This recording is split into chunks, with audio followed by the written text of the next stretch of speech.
Once upon a time in Aceh there lived a husband and wife with their 7 beloved children in a village on the edge of the forest.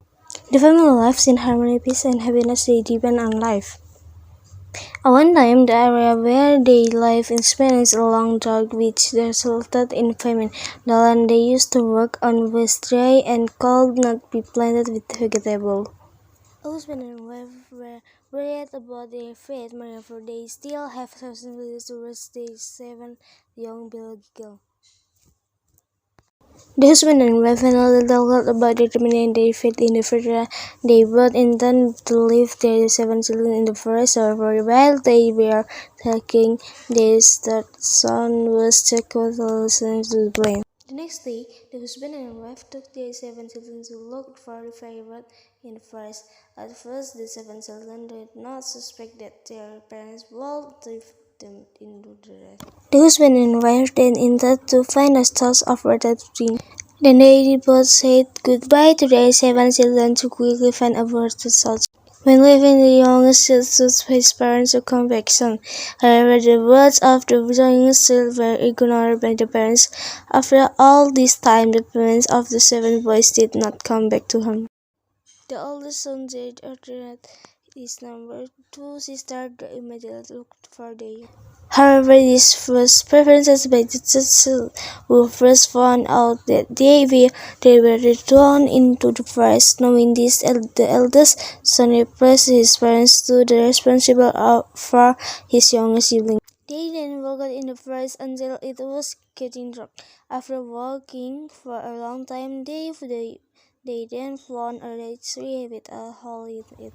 The eldest son then asked his younger siblings to enter the hole. After that, the eldest son climbed up the tree to look for a puff of smoke that might help them. The eldest son found a puff of smoke. After that, they then rustled off towards that source. Upon arriving, they were then surprised that the source of the smoke came from a giant house in the middle of the forest. From that house, a female giant came out and found 7 small children. The giant asked why they could be in front of her house. The eldest son explained that they had been abandoned by their parents in the forest. Knowing this, the giantess invited the 7 boys to enter her house. The giantess also served food for them. After they were full, the 7 children were told by the giantess to go to the upper attic of her house, so that the male giant would not find out if they were humans. After the male giant left, the female giant ordered the 7 men to go far away from the giant house. Women, do not forget to equip them with food and various expensive jewelry. The 7 boys then went and walked until they were on the beach. Not long after, a ship passing by the beach. The 7 boys finally joined the ship to Seberang Island. Arriving at the Seberang Island, they then sold the jewelry given by the giantess.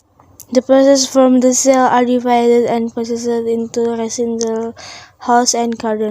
Over time, the 7 boys grew up and lived in prosperity. Suddenly, the youngest child spoke to his older siblings that he missed his mother and father very much. Apparently, they all miss their parents too. Finally, the 7 of them agreed to look for their long-separated parents. After a long search, finally the 7 of them managed to find their parents. When they met, the parents of the 7 men were old and living in poverty. The parents finally apologized for leaving them in the forest. However, their children can't forgive. After that, the 7 of them brought their parents to Seberang Island to live together.